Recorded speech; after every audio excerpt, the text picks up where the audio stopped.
Bienvenue dans l'art de ta puissance, ton podcast d'empuissancement préféré. Mon prénom est Cécilia. Dans la vie, je suis mentor et je t'accompagne à développer tes projets de cœur, qu'ils soient professionnels ou personnels, afin que tes rêves deviennent réalité. Mon leitmotiv dans la vie, c'est être libre. Et j'œuvre au quotidien en semant des graines de conscience pour qu'ensemble, nous osions être puissants et libres. Mets-toi à l'aise, l'épisode du jour va commencer. Bonjour et bienvenue dans ce nouvel épisode de l'art de ta puissance. Aujourd'hui, on est lundi 26 décembre et j'avais envie de revenir avec ce dernier épisode du mois de décembre sur notre capacité à donner et recevoir et notre compréhension que ce flux d'abondance, ce flux où on peut recevoir et aussi où on est généreux avec l'autre, est une énergie qui provient de la même source, qui provient de cette source d'amour et qui n'est en fait qu'un flux unique. À quel point tu seras capable de donner déterminera aussi ce que tu pourras recevoir. Il y a bien sûr ensuite toutes les questions de comment est-ce que je soutiens ce que je reçois, comment est-ce que je crée mon abondance, mais finalement c'est souvent aussi relié avec notre capacité de nous valoriser, notre capacité de faire confiance, de lâcher prise et d'un don de soi depuis un espace d'amour et depuis un espace de puissance. Donc je t'ai déjà un peu résumé en 50 secondes l'épisode du jour, mais je t'invite à rester parmi nous jusqu'à la fin pour écouter tout ce que j'aurai à te partager si ça fait sens. J'espère que tu vas bien en cette fin d'année 2022.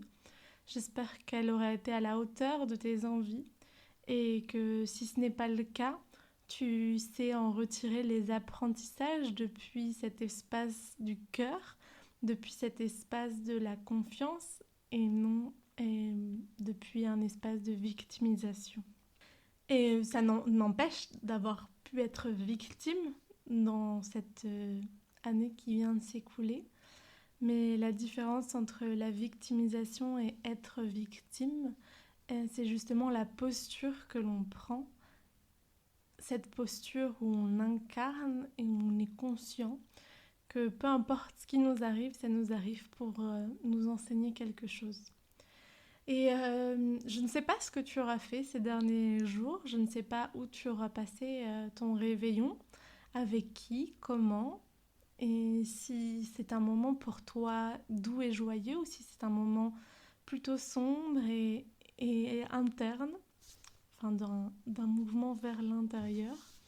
Peu importe, ce que je te souhaite, c'est que ça a été puissant, que ça t'a permis de te retrouver, de passer des beaux moments.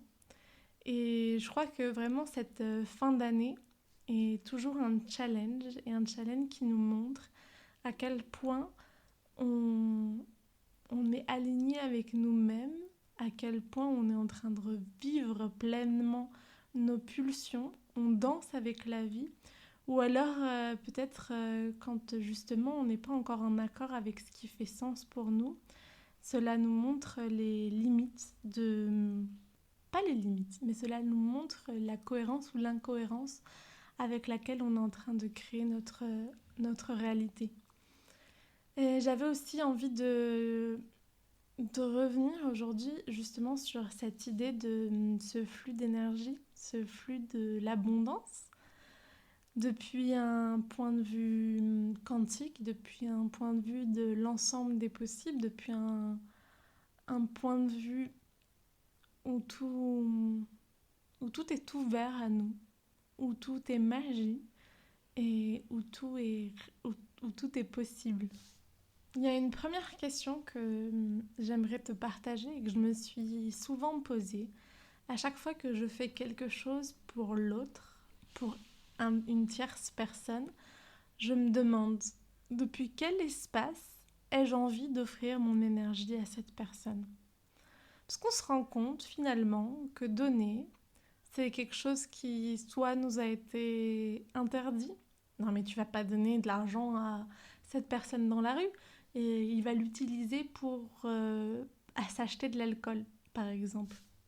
C'est peut-être quelque chose que tes parents t'ont répété, ou t'ont dit fais attention à qui tu donnes de ton temps, ou cette sensation que quand tu donnes de toi, les gens, les personnes à qui tu fais cette offrande, à qui tu partages de tes dons, de ton temps, ne savent pas le reconnaître à sa juste valeur.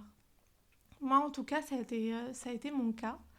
Pas forcément l'idée de ne pas donner de soi. Je viens d'une famille plutôt généreuse, qui en tout cas m'a vraiment appris cet amour de partager et d'être généreux avec l'autre.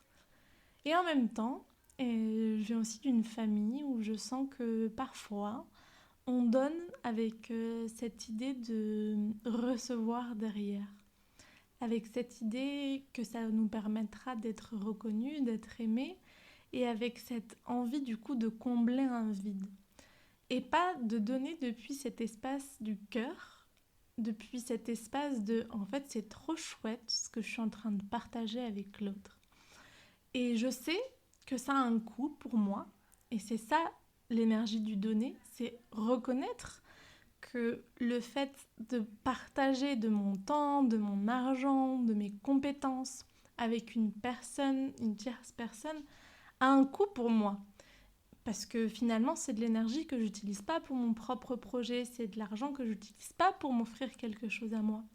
Et en même temps, ça me fait tellement plaisir d'offrir ça à cette personne-là parce que je sens que ça va lui apporter, parce que je sens que ça va lui parler, parce que je sens que ça va l'accompagner et l'aider, que finalement c'est léger pour moi de le faire. Et souvent quand je donne à quelqu'un et qu'après je suis là, ouais mais ça m'a coûté tant, ouais mais il n'a pas su me voir à ma juste valeur alors que je lui partage tout mon temps, et ça m'est arrivé, c'est peut-être parce que finalement on était en train de donner de nous, où on est en train de donner de nous-mêmes à cette personne-là avec l'espoir d'en retirer quelque chose. Je sais pas, par exemple, je vais faire un cadeau de Noël à mon frère parce que comme ça, il va m'en faire un. Ou je vais inviter cet homme à dîner parce que comme ça, après, il sera attentionné avec moi. Ou je vais partager de mon temps avec ma maman, avec mon papa, comme ça après, il m'aimera, ou il me reconnaîtra, il sera fier de moi par exemple. Euh, et c'est normal, comme je te le disais, moi aussi, je suis passée par là et je passe encore par là. Je crois que c'est le premier Noël où je rentre en famille, donc pendant que tu m'écoutes, je serai en train de partager des moments doux et tendres avec les personnes qui m'ont vu grandir. Et en même temps, c'est le premier Noël où je suis claire avec moi aussi que j'ai envie d'être là pour partager du temps avec eux, pour partager du temps de qualité. Et en même temps, j'ai envie aussi de leur offrir de moi, de leur offrir des cadeaux qui comptent pour eux, donc de leur donner des choses qui leur feront plaisir, qui pourront leur être utiles, mais sans cette attente que eux aussi du coup vont me faire un super cadeau, ou que eux comme ça ils m'aimeront plus. Et honnêtement, je sais pas toi, mais moi c'est quelque chose qui a beaucoup motivé mes Noëls. De me dire et de me proposer même des budgets qui étaient en dehors de mes possibilités, avec cette idée de c'est pas grave, ça va leur faire plaisir et puis eux ils vont être bien. Mais où est-ce que tu te trouves toi dans l'histoire? Où est-ce que je me trouvais moi dans cette histoire?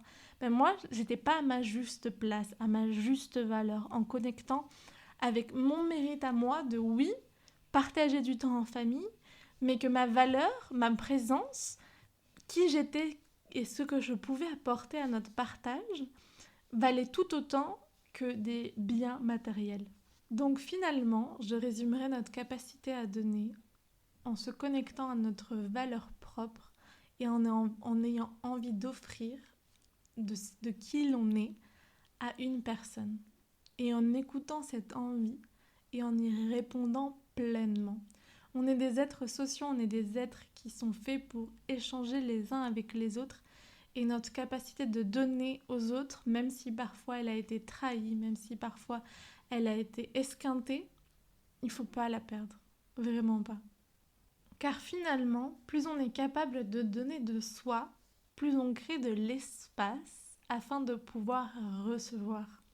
Et donc si je donne depuis un espace du cœur, depuis un espace réellement de « Ah mais c'est trop génial !» un espace de plaisir, un espace de joie, finalement je crée un vide ou des énergies qui matchent avec la joie, avec le plaisir, avec l'amour, pourront arriver jusqu'à moi. Alors que si je donne depuis un peu l'avarice, avec un peu d'envie, avec beaucoup d'attentes, qui sont des énergies plutôt basses et négatives, ben finalement le vide que je vais créer va attirer des énergies en accord avec ce avec quoi j'aurais connecté ou avec l'espace que j'aurais laissé. Et notre capacité de recevoir a encore une fois à voir avec la valeur qu'on se donne, avec le mérite avec lequel on est capable de connecter. Ces dernières années, j'ai reçu énormément, sous des formes diverses et variées, souvent inattendues.